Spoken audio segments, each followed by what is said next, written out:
இந்த வார்த்தைகளை உடைய பிள்ளைகள் இந்த இடத்துல வந்திருக்கிற உடைய பிள்ளைகள் இடத்துல இருந்து எடுத்து போடாதபடி உடைய பிள்ளைகளை பாதுகாத்து உடைய ரத்தத்தினால மூடி அக்கினியினால வேலி அடைத்து இவர்கள் இதை கொண்டு சிந்திக்கவும் செயல்படவும் உணரவும் இதை வாழ்க்கையில கடைபிடிக்கவும் இயேசுவின் ரத்தம் உதவி செய்யும்படி இயேசுவின் நாமத்தில் ஜெபிக்கிறோம் பிதாவே, ஆமென். அல்லேலூயா. எத்தனை பேர் சந்தோஷமா இருக்கிறீங்க? எத்தனை பேருக்கு கவலை இயேசு செத்துட்டாரு? அல்லேலூயா. எனக்கு கவலை இல்லை. அல்லேலூயா. நீங்களும் அப்படித்தான். ஏனென்றால் அவருடைய ஜனங்கள் நாங்கள் அவரால் போதிக்கப்பட்டிருப்போமா? என்ன போதிக்கப்பட்டிருக்கிறோம்? இயேசு மரித்தது உண்மைதான், ஆனா கல்லறை கூட கட்டி வைக்க முடியல. அல்லேலூயா. பிசாசால கட்டி வைக்க முடியல. கல்லறை கட்டி வைக்கிறேன்னு சொல்றதை விட பிசாசால கட்டி வைக்க முடியல. பிசாசுக்கு ஒரு கனம் என்ன வந்துட்டுதுன்னு சொன்னா, அந்த காலத்துல இருந்து ஆதாமுடைய காலத்துல இருந்து செத்தார்கள் எல்லாம் முதல்ல பூமியிலே ஆண்டவர் படைத்த மனுஷன்ல முதலாவது மனுஷன் யார் செத்தது? முதலாவது செத்த மனுஷன் யார்? கர்த்தர் படைத்த மனிதர்கள முதலாவது செத்த மனுஷன் யார்? மரணம். மனுஷன் செத்த மனுஷன் யார்? முதலாவது. என்ன இவ்வளவு கஷ்டப்படுறீங்க? வாய்க்குள்ள வச்சுக்கணும் வெளியே ஆன்றீங்க ஆவேர் என்று சொல்ல வேண்டியது தானே. முதலாவது செத்தது யார்? அந்த மனுஷன்ல இருந்து இயேசு கிறிஸ்து மரிக்கும் வரையில மரிச்ச பரிசுத்தவான்கள் எல்லாரையும் பிசாசு கட்டி வச்சிருந்தான். அவனுக்கு ஒரு சந்தோஷம். எல்லாரும் அவர் அங்க உண்டாக்கி பிறகு பண்ற, நான் கட்டி வச்சிருக்கேன். இயேசு மரித்த போதுதான் அவனுக்கு விளங்கினது, இயேசுவை கட்டி வைக்க முடியல. இதைத்தான் இன்னைக்கு எல்லா சபைகளையும் பிரசங்கம் பண்ணுவார்கள். இதைத்தான் இன்னைக்கு எல்லா உலகத்தில் இருக்கிற எல்லாரும் அநேகமாய் செய்வார்கள் என்று நான் நினைக்கிறேன். ஆனா இயேசு சொன்னார், உலகத்துல மற்றாக்கள் செய்கிறது மாதிரி நீ செய்யாத. அல்லேலூயா. நாங்க வித்தியாசமானவர்கள். அல்லேலூயா. இயேசுவின் ரத்தத்தினால கழுவப்பட்டவன் வித்தியாசமானவன் தான். ஆமென்.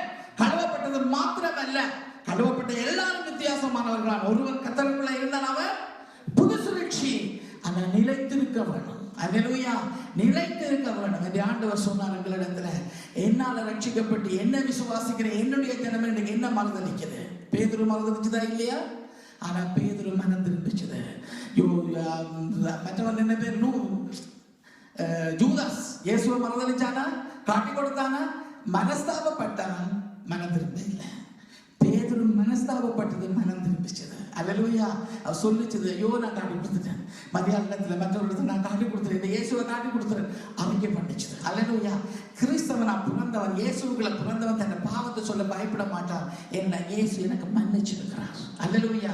இயேசு எனக்கு மன்னிச்சிருக்கிறபடினால அவர் எல்லா இடங்களும் இன்றைக்கு இயேசு அந்த கல்லறைக்கு இருந்தார், வந்தார், போல இதுதான் எல்லாரும் இல்லை. நாங்களும் இதைதான் கேட்டுக்கிட்டு வந்தோம். ஆனா இன்றைக்கு நாங்க பார்க்க போகிறோம் இயேசுவின் ரத்தத்தில் இருக்கிற வல்லமை. அல்லேலூயா. இயேசுவின் ரத்தத்தில் இருக்கிற வல்லமை. அல்லேலூயா. இயேசு ரத்தத்தை சிந்தினது உண்மைதான். அல்லேலூயா. அந்த ரத்தம் சிந்தினால எங்களுக்கு என்ன வந்தது? என்ன எங்களுக்கு செய்யுது? இயேசுவின் ரத்தம் ஜெயம் என்று சொல்லி ஆண்டவர் எங்களுக்கு சொல்லி தந்தார். 91வது சங்கீதத்தை வாசி, எப்பொழுது வேதத்தை அதிகம் வாசி, போகும் போதும் வரும்போது என்ன நினைச்சுக்கொள், இயேசுவின் ரத்தம் ஜெயம் என்று சொல்லு. யோசுவான்னு சொல்றது பிரச்சனை இல்லை, எபிரேய பாஷை. ஆனா தமிழாக்கள் நீங்க இயேசு என்று சொல்லுங்க. தமிழாக்கள் என்ன செய்யணும்? நாங்க இயேசு என்று சொல்லணும். ஏனென்றா எங்கள் மத்தியில தமிழ் பிசாசு தான் கிரிகை செய்யும், தமிழ் விளங்குற பிசாசு தான் கிரிகை செய்யும், இங்கிலீஷ் விளங்குற பிசாசு தான் கிரிகை செய்யும். அந்நிய பாஷை ஒரு பிசாசுக்கும் விளங்காது. அதனால நீங்க அந்நிய பாஷையில பேசினா தேவனோட ரகசியம் பேசுறீங்க. அல்லேலூயா. ஆனா நீங்க இஸ்ரவேல் தேசத்துக்கு போனா எபிரேய பாஷை பேசுங்க, அங்க இருக்கிற பிசாசு ஓடும் உங்களை கண்டு. ஆனா இந்த ஆண்டவர் எங்களுக்கு சொல்லி தந்தது, இயேசு என்ற நாமத்தை சொல்லு, இயேசுவின் ரத்தம் ஜெயம் என்று சொல்லு. எந்த வேளையிலே சொல்லு. பயம் வருகிற போதோ, பலம் இருக்கிற போதோ, எந்த வேளையிலே சொல்லு. நாங்கள் இன்னைக்கு பார்ப்போம், இந்த இயேசு ராஜா எனக்கும் உங்களுக்கும் அப்பாவை இருக்கிற இந்த ஆண்டவர், வானத்துக்கும் பூமிக்கும் ஆண்டவராக இருக்கிறவர், எங்களுக்கு தன்னுடைய ரத்தத்தினால கொடுத்த அந்த ஆசீர்வாதங்கள். அல்லேலூயா. எல்லாம் பார்க்க முடியுமோ எனக்கு தெரியாது. நேரம் மட்டுப்பட்டு முடிஞ்ச வரை யாராவது அவசரமா விட்டு போகணுமா? இன்னைக்கு அவசரமா? நாளைக்கு கர்த்தர் இந்திய ஆறுதலா இப்படிதான் லீவு தந்திருக்கார் போல இருக்குது. எனக்கு அவசரமா போகணும்னா சொல்லுங்க, எனக்கு சிக்னல் காட்டுங்க, நான் இடையில நிப்பாட்டிட்டு மிகுதி அடுத்த இன்னைக்கு பார்க்கலாம். ஆமென். நாங்கள் வாசிப்போம். முதலாவது காரியம், 3 சுவிசேஷத்துல 3 வாசித்தோம். யோவான் சுவிசேஷம் 20ஆம் அதிகாரம் வாசிச்சோம்.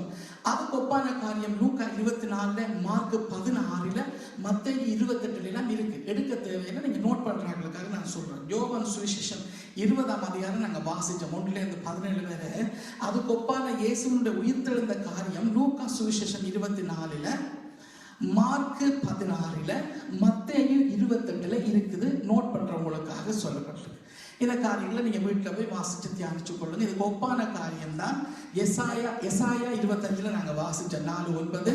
அதோட சேர்த்து 1 கொரிந்தியர் 6ல நாங்க வாசிச்சோம். ஒப்பான காரியங்கள் அங்க இருக்குது. நாங்க இன்னைக்கு பார்க்க போகிறது இயேசுவின் விலையேறப்பெற்ற ரத்தத்தினால மீட்கப்பட்டோம் என்று சொல்லி, அந்த ரத்தத்தினால எங்களுக்கு வருகிற ஆசீர்வாதங்கள், அந்த ரத்தத்தினால எங்களுக்கு கொடுக்கப்படுகிற அதிகாரங்கள், அந்த ரத்தத்தினால எங்களுக்கு கொடுக்கப்பட்ட சுதந்திரத்துல கர்த்தருக்கு சித்தமான முழுக்க பார்ப்போம். நாங்கள் ஒரு அரவாசியாவது பார்த்து அப்பாவுக்கு நாங்கள் மறுமையை செலுத்தி கடந்து வருவோம். முதலாவது நாங்கள் வாசிப்போம் 1 பேதுரு 1ஆம் அதிகாரம் 19வது வசனம். கொஞ்சம் குட்டி குட்டி வசனங்கள் நிறைய வாசிக்க வேண்டி இருக்கும். சீக்கிரத்துல நாங்கள் வாசிச்சு அப்போடைய காரியத்துக்காக கடந்து செல்வோம். கர்த்தர் சண்டே ஸ்கூலுக்கு போன பிள்ளைகளை சீக்கிரம் மேல கர்த்தர் உதவி செய்வாராக. ஆமென். வாசிங்க 1 பேதுரு 1:19.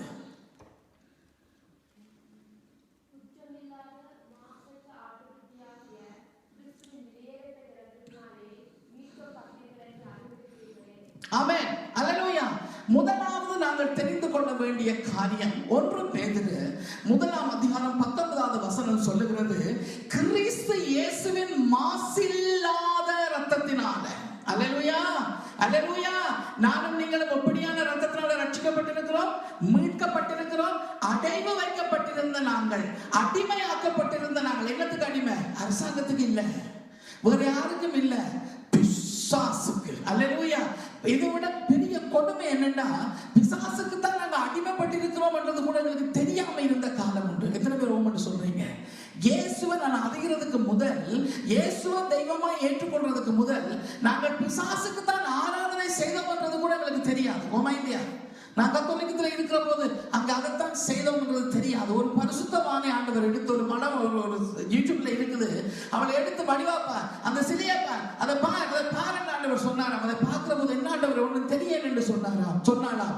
அப்ப ஆண்டவர் சொன்னார், அதுக்கு பின்னால நிக்கிறத பாருண்டா, மாதா சுலுவும் குழந்தை இயேசுவுக்கு பின்னால 2 பிசாசு நின்று எல்லாரையும் அந்த சிலையை வணங்க வைக்கிறான். இப்படி செய்த என்ன என் ஆண்டவராகிய இயேசு, நான் மற்றவைய சொல்ல இல்லை. இதை யூடியூப்ல பார்த்து போட்டு குற்றப்படுத்துறேன்னு சொல்லாதீங்க. மற்றவைய நான் சொல்லுறேன்.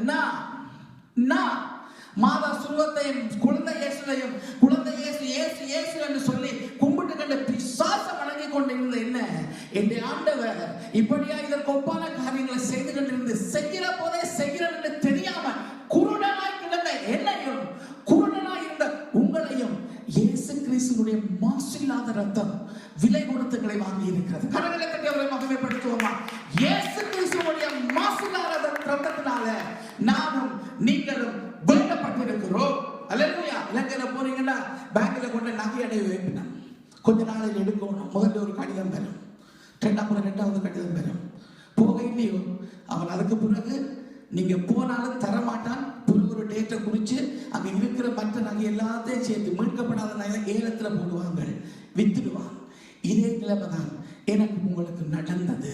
அவன் அடைவு வைக்கப்பட்டிருந்தோம், பேங்க்ல அடைவு வைக்கப்பட்டிருந்தோம். பிசாசாகிய பொல்லாத சாத்தானுக்கு நாங்கள் அடைவு வைக்கப்பட்டிருந்தோம்.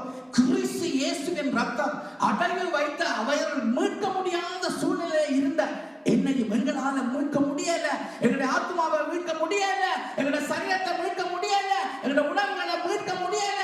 பாவத்தின் மேல பாவம் செய்து உணர்வே இல்லாம பாவம் தான் செய்யறோம் என்று தெரியாம கிடந்த எங்களை இயேசு கிறிஸ்துவின் பரிசுத்த ரத்தம் மீட்கப்பட முடியாம இருந்த அந்த நகையை வேற யாரோ ஏலத்துல போடுற போது வேற யாரோ காசு கொடுத்து வேண்டினது போல இயேசுவின் மாசில்லாத ரத்தம் என்னையும் உங்களையும் மீட்டுக் கொண்டது. அப்ப நாங்க யாருக்கு சொந்தம்? அப்ப நாங்க யாருக்கு சொந்தம்? இனி வாழ்வது நான் அல்ல, இயேசுதான் என்னில வாழுகிறார். அல்லேலூயா, அல்லேலூயா. உங்க மனைவி மேல யோசிச்சு பாருங்க, என்ன நடந்தது? அப்பா அம்மோட இருக்கையில 5 மினிட் ஒரு சகோதரியோட கதைச்சோம். எனக்கு மேல 2 சகோதரன் 2 சகோதரி, நான் அடுத்தது. எனக்கு கீழே இன்னும் ஒரு தங்கச்சி அக்கா என்னமோ எல்லாம் இருந்துதான்.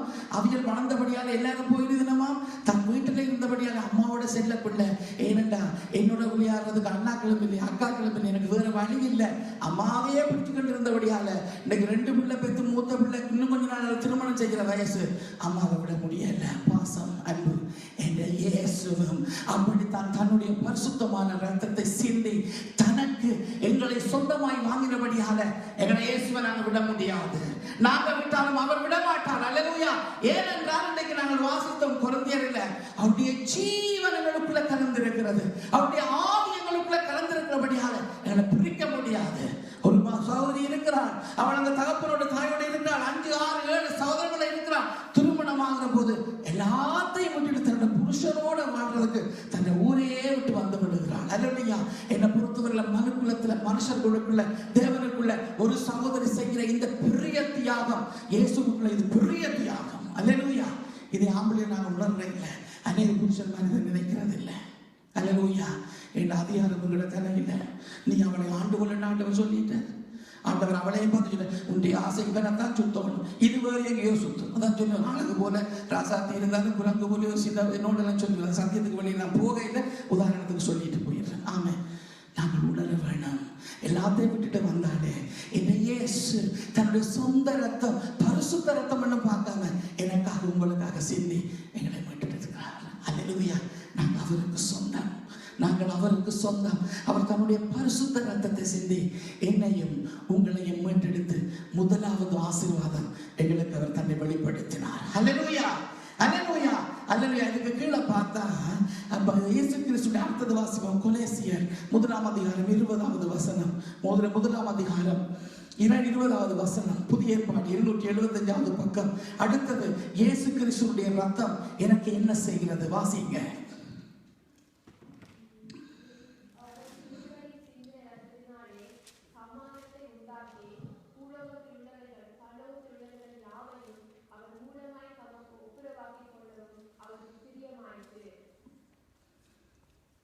சரி, என்னதுக்கு பிரியமாய்தான்? அவரோட எங்களை ஒப்புரவாக்குகிறது. இயேசு கிறிஸ்துவினுடைய பரிசுத்த ரத்தம் என்ன செய்கிறது? பரலோகத்தில் திருப்பி வாசிங்க.